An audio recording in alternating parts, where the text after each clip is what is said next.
Ternate, Intro Nusantara, dalam kasus dugaan penyerobotan lahan milik warga, terlibat seorang pejabat publik di kantor Bupati Halmahera Barat, Halbar, berinisial JS, alias Jason, yang melakukan perbuatan melawan hukum, dan kini disoroti di Pengadilan Negeri, PN, Ternate pada Senin, tanggal 19 Januari tahun 2026.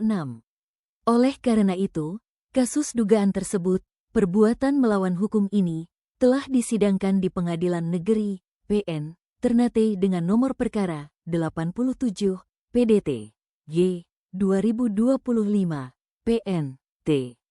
Namun, dia diduga secara sepihak bahwa telah melakukan sertifikasi tanah milik warga di Desa Bakun, Kecamatan Loloda, Kabupaten Halmahera Barat, Halbar, Provinsi Maluku Utara. Kemudian itu, penggugat, Nimrod Lalomo, ungkapkan bahwa terkait JS diduga telah terbitkan sertifikat atas tanah yang seluas 634 milik ibunya, Ni Silpa Momami, pada tahun 2012 tanpa alas hak yang sah.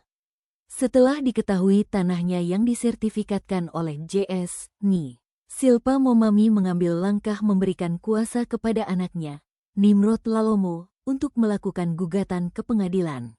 Selain itu, mereka juga berencana melaporkan JS ke Polda Maluku Utara atas tuduhan penyerobotan tanah dan atau penggunaan warkat yang diduga dipalsukan.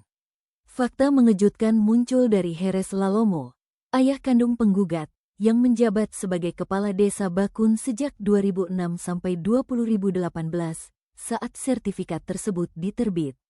Ia dengan tegas menyatakan tidak pernah menandatangani dokumen persyaratan administrasi pertanahan apapun atas nama JS.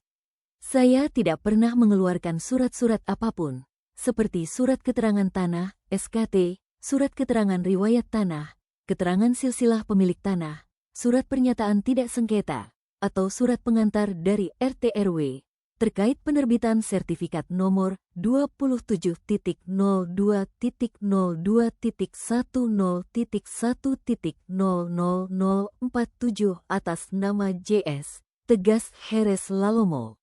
Sebagaimana berdasarkan persidangan pada tanggal 19 Januari tahun 2026, namun pihak tergugat, JS, tidak gunakan haknya untuk jawab replik penggugat melalui duplik.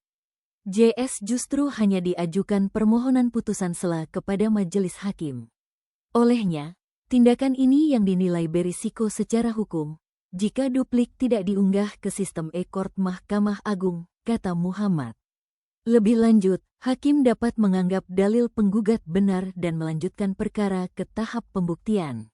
Ucap Muhammad, Direktur Kantor Hukum Muhammad Abde Kadir dan rekan, sebagai kuasa hukum penggugat, menyatakan sikap tegasnya terhadap praktik mafia tanah.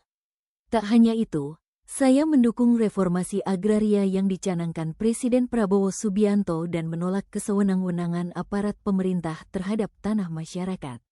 Jelas Muhammad. Lebih jauh ia menegaskan, mereka akan seriusi sikap pejabat ini, bahkan, kami upayakan melalui semua hukum untuk tempuh, termasuk pidana, tegas Muhammad Abde Kadir saat dikonfirmasi media, Selasa, tanggal 20 Januari tahun 2026. Olehnya itu, Muhammad juga tambahkan bahwa untuk kantor hukumnya selalu akan berpegang teguh dampingi masyarakat yang jadi korban akibat penyalahgunaan kekuasaan oleh pejabat. Kemudian mereka mantapkan diri bahwa kami berkomitmen membantu rakyat yang terzalimi oleh tindakan para mafia tanah dan pejabat pemerintah, tuturnya. Selain itu, ia juga menyinggung bahwa yang menggunakan kekuasaan, abuse of power, untuk merebut alas hak atas tanah yang dimiliki masyarakat. Kami siap dampingi, pungkasnya. Namun, sidang masih terus berlangsung di PN Ternate untuk diuji keabsahan sertifikat yang dikantongi oleh pejabat tersebut. Sejak berita diturunkan, kami telah upaya menghubungi JS, tapi belum merespons. Yuda, Red.